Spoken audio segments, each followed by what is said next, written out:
네, 금요일이면 만나는 이번 주 똑똑한 재테크 라이프 소니의 금융 크리에이터와 살펴보겠습니다. 어서 오십시오. 안녕하세요. 네, 항상 유익한 정보를 전달해 주는데 이번 주 첫 번째 주제는 뭔가요? 네, 오늘의 첫 번째 주제는 개인도 미국 부동산 투자길 건든다입니다. 미국 부동산, 개인이 사실 직접 투자하는 건 사실상 쉽지 않고 이 펀드를 통한 부동산 투자도 주로 기관 투자가들이 많이 하는 건데 어떻게 개인 투자가 할 수 있다 이런 건가요? 네, 앵커님 말씀이 맞습니다. 네. 그런데 이번에 국내 최초로 글로벌 부동산 펀드 리츠가 상장되는데 이걸 개인들이 살 수 있는 겁니다. 그 주인공은 바로 신한 글로벌 액티브 리츠인데요. 오늘 28일에 상장을 앞두고 기관 수요 예측에 들어간 상황입니다. 신한 글로벌 액티브 부동산 펀드 리츠. 리츠 이게 부동산 관련 투자하는 건데 정확하게 어떤 거죠? 네, 리츠는 이제 부동산 등에 대해서 임대료라든지 수익이 발생을 하게 되면 이것들을 배당 형태로 투자자들에게 돌려주는 부동산 투자 신탁을 얘기를 합니다. 한국거래소에도 상장이 되고요. 개인들은 이 리츠 주식을 통해서 부동산에 간접 투자를 할 수 있는 겁니다. 부동산 등 실물 자산을 담보로 투자하는 거라서 비교적 안정적이고요. 부동산 가격 상승에 따른 시세 차익도 기대할 수 있다라는 게 바로 이 리츠의 특징이라고 볼 수 있겠습니다. 그렇군요. 리츠의 특징 잘 들었는데요. 최근 해외 부동산 시장이 안 좋다, 금리도 높다 해서 리츠가 상당히 위축되지 않았습니까? 네, 맞습니다. 이제 미국의 기준금리가 가파르게 올라가면서 이 수익용, 상업용 부동산의 우리가 매력도도 상당히 떨어졌었는데요. 이 리츠 시장 덩달아서 위축이 됐었습니다. 그래서 미국 정부와 주 정부 기관이 장기 임차를 하는 오피스 건물에 투자하는 이 펀드에 투자를 해서 높은 안정성과 수익성을 동시에 확보하겠다라는 게 신한 리츠 운용의 설명이고요.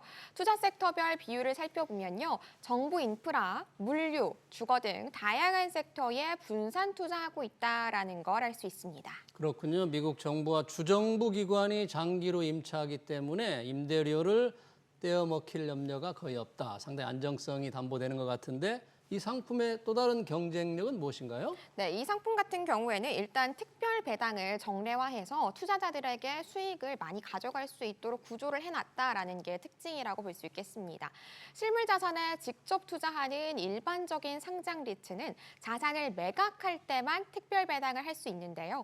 회수된 원금을 재투자하려고 하면 새로운 자산을 확보해야만 되는데 이에 반해서 신한 글로벌 액티브 리츠와 같은 개방형 펀드 투자는 중도 환매 및 재투자가 가능합니다. 신한 글로벌 리츠 펀드는 초기에 2년 동안의 배당 수익률 8.5%를 보장하면서 10년 평균 9.2%의 배당 수익률을 목표로 하고 있습니다. 2년간 배당 수익률 8.5%를 보장한다. 이게 보장이 될지 모르겠습니다만 그렇게 설명을 하고 있네요. 그러면 개인들 상장을 한다는데 이걸 어떻게 공모가, 가격이 굉장히 중요할 것 같아요. 네, 맞습니다. 이 부분에서도 좀 차별점, 매력점이 있다라고 우리가 볼 수 있을 것 같은데요. 신한 글로벌 액티브 리츠는 이전에 상장한 리츠가 공모가를 5천 원으로 확정해 진행했던 것과 달리 이 공모가 밴드를 설정해서 기간 수요 예측을 거치고 최종 공모가를 확정할 계획이라고 합니다. 희망 공모 밴드는 하단 3천 원에서 상단으로는 3,800원으로 투자자들의 진입 장벽을 낮추고요. 상장 후 배당 수익뿐만 아니라 차익 실현 가능성을 본다면 투자 매력도는 높아졌다라고 볼 수 있습니다. 그렇군요. 해외 부동산 시장 별로 좋지 않았는데 이 시점에서 내놓은 리츠. 우리 소니의 크리에이터가 보면 어때요? 투자할 만해요? 사실 한동안은 우리가 이제 해외 부동산 투자로 수익을 보는 건 좀 힘들었다라고 볼 수 있겠습니다. 하지만 미 연준이 이제 금리 인하를 할 것이다라고 보는 가능성이 높은 상황이잖아요. 네. 이 부동산 투자 수익률이 개선될 가능성도 이에 따라서 높아질 것으로 보이고요. 지금 시점에서는 괜찮은 투자 대상이라고 볼 수 있겠습니다. 정부 기관 등이 임차하는 건물에 투자하기 때문에 비교적 안정적이다라고도 표현을 할 수 있겠죠. 네, 아까 공모가 폭이 3,000에서 3,800원이라고 했는데 상장 계획은 어떻게 됩니까? 네, 오는 11일에 공모가를 확정하고요. 또 13일에서 14일에는 일반 투자자 대상으로 공모 청약을 시작을 합니다. 그리고 또 오는 28일에는 국내 증시에 상장될 예정이고요. 상장 주관사는 신한투자증권과 한국투자증권입니다. 네, 부동산 리츠 잘 들었고요. 두 번째 주제는 뭔가요? 네, 두 번째 주제 6월 첫째 주의 금리 최고의 상품은 이것입니다. 금리 최고의 상품, 아까 말씀하셨다시피 미연준이 이제 금리를 연내에 낮출 것 같으니까 은행의 예적금 금리도 떨어지겠다 이런 예상이 좀 있잖아요. 네. 그러기 전에 뭐 돈이 조금 몰리고 있다면서요? 네, 그렇습니다. 지금 가장 주목을 받고 있는 상품은 바로 웰컴 저축은행의 웰뱅 라이킷 적금인데요. 최고 우대금리 연 14%로 가장 높은 금리를 제공해서 주목을 받고 있습니다. 최고 우대금리 연 14% 정말 높은 수준? 이거 정확하게 어떤 상품이에요? 네, 웰빙 라이킷 적금 같은 경우에는 웰컴 저축은행과 롯데카드가 손을 잡은 건데요. 12개월 만기 적금 상품이고요. 월 최대 30만 원 이내에서 자유롭게 적립이 가능합니다.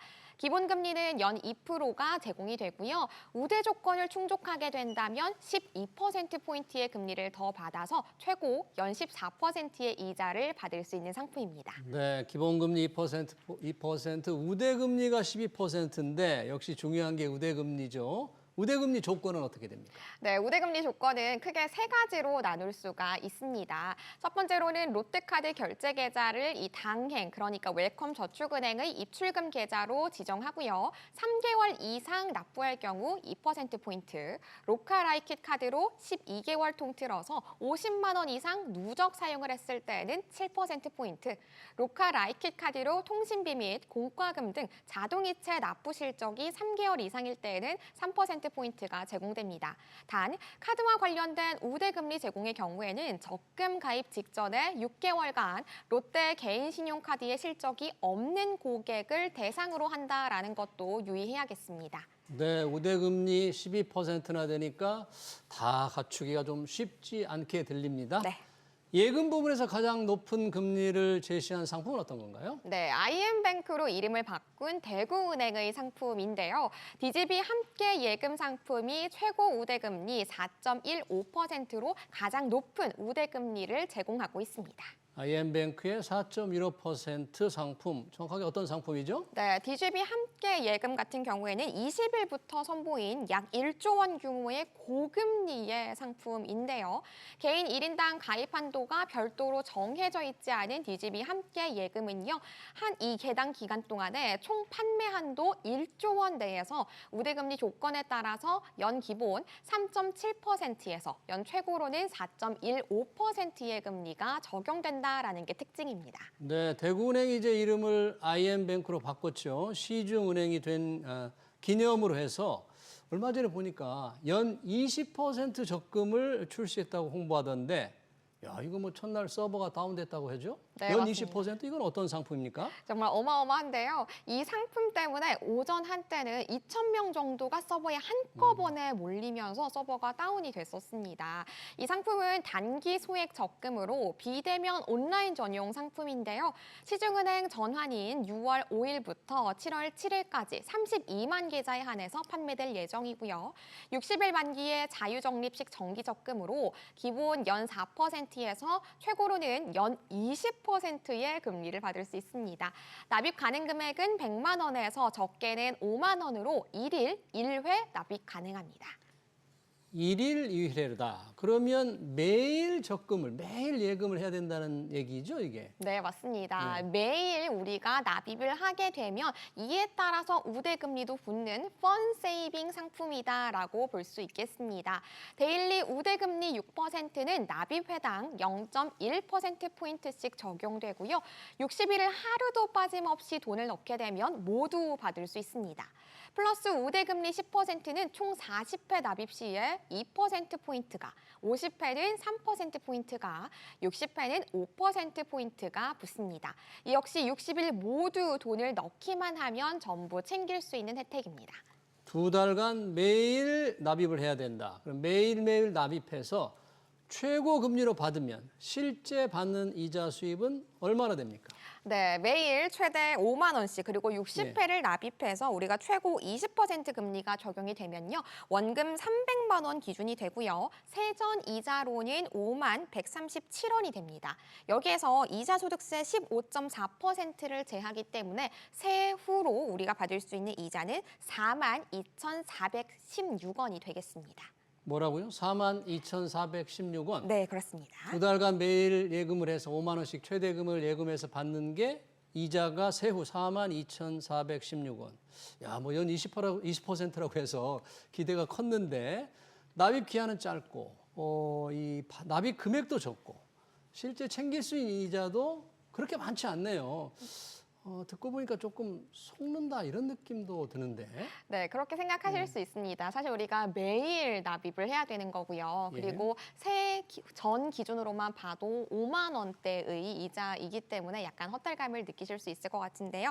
네, 이와 같이 많은 은행들에서 새로운 고객을 모으기 위해서 좀 매력적인 이자를 제공하기도 하지만 이에 따라서 우대금리를 받을 수 있는 조건이라든지 좀 꼼꼼하게 보셔야 된다는 것도 유의를 하셔야겠습니다. 네, 뭐 땅을 파봐야 돈 한 푼 안 나오기 때문에 열심히 예금을 해야 되니까 하긴 하지만 너무나 이 달콤한 금리 고객들을 유혹하기 위해서 하는 거는 조금 주의를 해야 되겠습니다.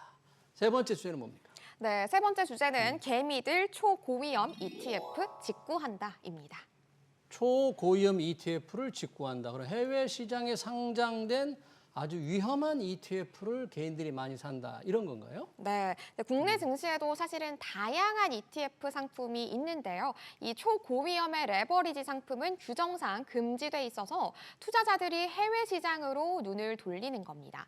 실제로 올 들어 국내 투자자들이 해외에서 가장 많이 사들인 ETF 톱10을 꼽아봤더니 그중에 반 정도가 레버리지 ETF인 것으로 나타났습니다. 그러면 그중에서 우리 국내 투자자들이 가장 많이 산 해외 상장 ETF는 뭐였어요? 네, 사실 이건 레버리지 상품은 아닌데요. 일본 증시에 상장된 아이쉐어즈 미국채 20년물 이상의 엔화 해지 순 매수 금액만 4억 달러로 약 5,600억 원에 달했습니다. 엔화 강세 전환 그리고 미국 금리 인하를 노리고 엔화를 통해서 미국 장기채에 투자하는 상품입니다. 네. 듣고 보니까 엔화가 강세로 전환될 거라는 기대감을 사가지고 투자를 했는데 강세 전환이 안 되고 엔화 약세가 계속되잖아요. 또 미국도 고금리 기조가 여전히 이어지고 있어서 많이 산 분들 좀 손실이 적지 않겠어요? 네, 그렇습니다. 연초 대비 9% 정도 손실을 보고 있는데요. 최근에 미국의 물가 지표가 둔화하고 있고요. 또 엔화 가치는 바닥을 다지면서 흐름이 좀 많이 바뀐 상황입니다. 일본 엔화로 미국 장기채에 투자하고 있는 ETF가 반등하고 있는 분위기로 일각에서는 저점 매수할 시점이다라는 목소리도 나오고 있습니다. 이제는 좀 괜찮은 투자 시점이다 이렇게 보는 사람들이 많은데 그러면 기초 자산 대비해서 두세 배 이상 오르는 레버리지 상품은 어떤 걸 많이 투자했습니까? 네, 미국 장기채의 하루 수익률의 3배를 추종하는 디렉시온 데일리 만기 20년 이상의 미국 국채 3X에서는 2억 5천만 달러의 뭉칫돈이 몰렸습니다. 올 초 미 장기채 투자 열풍이 불면서 초고위험 상품에도 투자가 집중된 건데요. 레버리지 상품인 만큼 올 들어 수익률은 마이너스 22.19%로 손실이 더 컸습니다. 그래요. 지금은 손실이 조금 많이 난 상태. 단일 종목을 기초 자산으로 한 레버리지 ETF 투자도 인기를 끌었다면서요? 네, 맞습니다. 테슬라 하루 수익률의 1.5배, 2배를 추종하는 디렉시온 데일리 테슬라불 1.5X, 티렉스 2X 롱 테슬라 데일리 타겟에서는 각각 2억 3천만 달러가량의 순 매수 자금이 유입이 됐습니다.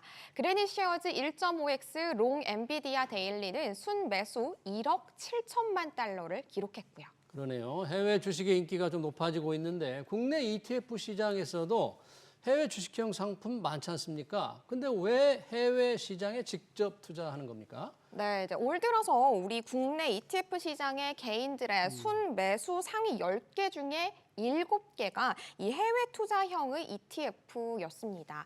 하지만 우리가 레버리지 3배 상품이나 단일 종목 2배 ETF는 당국의 규정으로 상장이 불가능합니다. 이 때문에 투자금이 해외로 유출되고 있다라는 지적도 계속해서 나오고 있고요. 그러면 국내 ETF 중에서는 어떤 상품이 가장 주목을 받았나요? 네, 국내 증시가 박스피 장세에 갇히면서 이 코스피 200 ETF의 가격도 지지부진한 상황인데요. 하지만 그럼에도 이 최근에 가파른 수익률을 보인 ETF가 있습니다. 그건 뭐예요? 네, 바로 전 세계적인 K푸드의 열풍으로 식료품 테마에 투자하는 상장지수 펀드인데요. 타임폴리오 자산운용의 K컬처 액티브 ETF의 지난 한 달간의 수익률은요, 19.48%에 달했고요.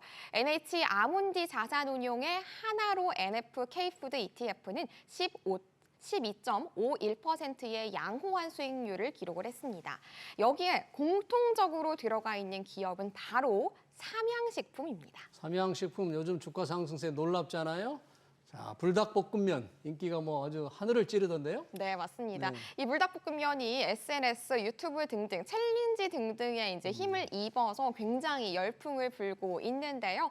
삼양식품이 1분기에 역대급의 실적을 기록을 했습니다. 올 들어 주가가 23만 원에서 현재는 61만 원까지 3배 가까이 상승을 한 건데요. 이 증권가에서는 삼양식품을 업종 내 최선호주로 꼽으면서 목표 주가를 계속 높이고 있습니다. K푸드 열풍이 지속되면서 주요 음식료 업체의 해외 실적이 지속적으로 성장할 것으로 내다보고 있는 거죠. 네, 똑똑한 재테크 라이프 잘 들었습니다. 지금까지 손희의 금융 크리에이터였습니다. 고맙습니다. 감사합니다.